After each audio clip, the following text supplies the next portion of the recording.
What's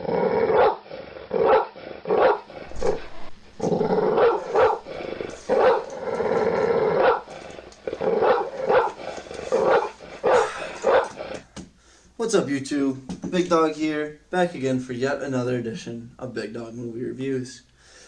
Today we're talking about another very talked about film with Oscars coming up and whatnot. I had a few years to kill in time. I had a few years, just doing nothing, so I decided to watch The Irishman. I kind of wish I had a little more than a few years to watch because, that was kind of a short time frame for this movie. But nonetheless, I watched it. Spoilers are ahead, just so you're aware. Man, my ears are freezing. Spoilers are ahead, just be aware if you haven't sat down and planned out your life. And then if you haven't retired yet and haven't watched this movie, if you haven't had a few millennia to kill, please wait till after you watch the film to watch this video. But same format as always, likes, dislikes, final score, final comments. 3 amigos back there, I swear. Alright, let's get into it. The Irishman likes. Acting was pretty darn good. Joe Pesci being a standout of the bunch in my opinion. Joe Pesci playing Russ, the mob boss of the movie. I think Joe should get a Oscar nom for supporting actor. I thought he was a very polarizing screen presence whenever he was on the screen. Excuse me. So, yeah, everyone did really good in the film, but I just think Joe Pesci was a step above everyone else. Movie didn't waste time. Every scene in the film was absolutely necessary, unfortunately. 3.5. It was so long. It was It's a 3.5 hour movie. But every scene I felt was necessary. I didn't think any time was wasted. There was no scene in the film where I thought the film could be just the same without it. But it was so long.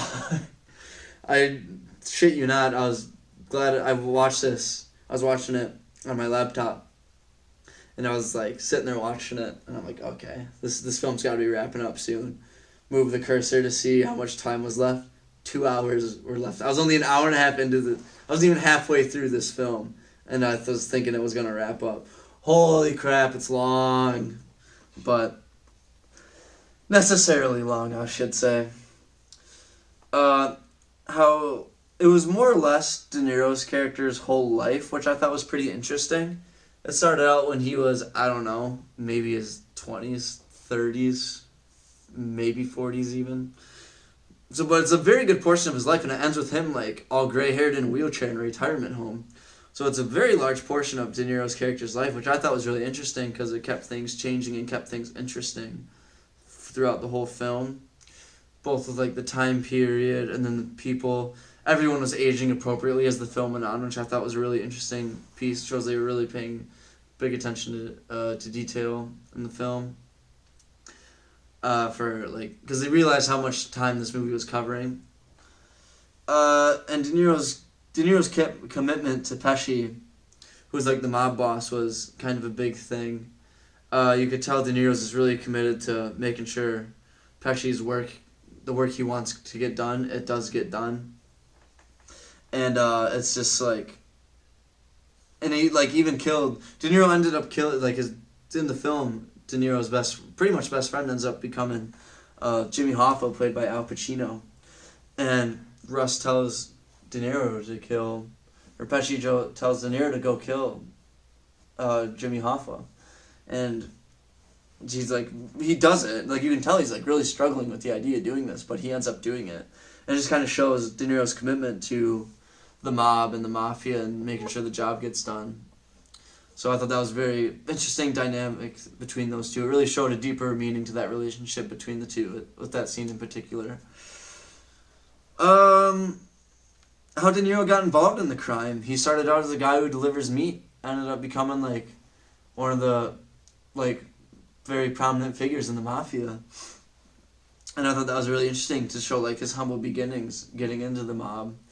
He just ended up delivering steaks for a guy, a member of it, and then then he just like starts taking other mob jobs. And I thought it was really interesting to see like his growth within the mafia.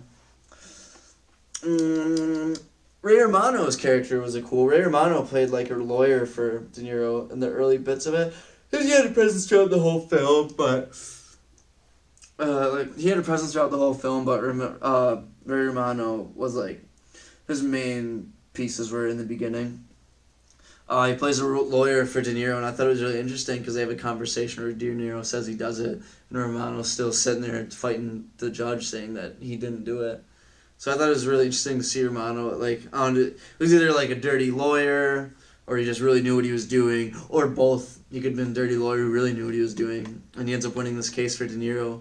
So yeah, I thought Ray Romano was kind of a very interesting aspect of the film, very interesting character to watch.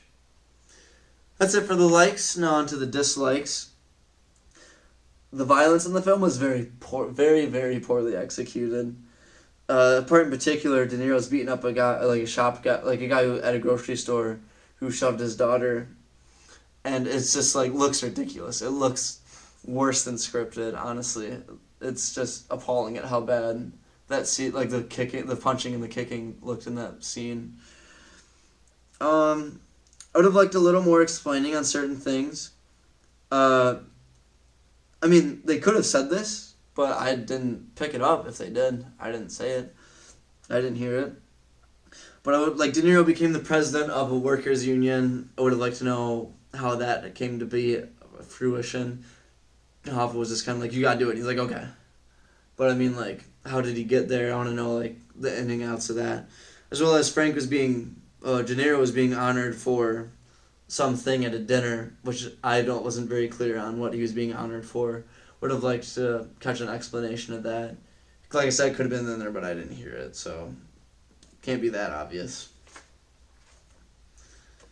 And there's a guy in there, he plays a pretty pivotal, major role, and they refer to him as Little Man. I didn't quite get why they were doing so much business with him. I knew who he was. There's a scene that shows him in the prison with Al Pacino. I knew who he was from that, but I don't remember them saying like he's part of the mob, he's anyone in particular. He's just a guy talking to Al Pacino in prison is all I really got. So I would have liked a little more. I would have liked to have an idea of why he was like such a big player in the mafia and with the union and whatnot. But that's really it for Irishman. Overall, pretty quality film. No major problems with it, really. So with that being said, I think Irishman deserves a 7 out of 10. It was long, super long, but it was really good. I wouldn't say really good, but definitely, like, I was an entertaining 3.5 years. So do watch it if you have a few months to kill. I am glad I watched it. I will say this, I am glad I watched it on like a 6 or 7 hour train ride. Because I literally had nothing else to do. Otherwise, I would have been sitting there like, what else could I be doing with this time? But it kept me focused on the film, which I really liked. So yeah, Irishman, 5 million millennial long, 7 out of 10. That's a review. It's going in the book. Do smash that like button. Give it a good old walloping. It's really because that would be shaping up to be a real high class bout. And do leave a comment in the comment sections of what you thought of the film if you have had the lifetime to spare watching it. Let me know if you liked it more than a 7 out of 10, if you thought it was worse. I'd like to know others' thoughts, and do subscribe to the channel I urge you to. I keep movie reviews flowing. I'm just a kid who loves film, who loves talking about it, so this is just me showing my passion to the world through the internet and through YouTube. As always, if you're looking to get a little more involved with the channel, do follow the corresponding Twitter, Instagram, and Letterboxd accounts. The username for all three of those is at BigDogMR79. As always, I'll put it on the screen at the end of the video. That's all I got today. So I'll see you next time for the next movie review. But until then, change the world. See you later.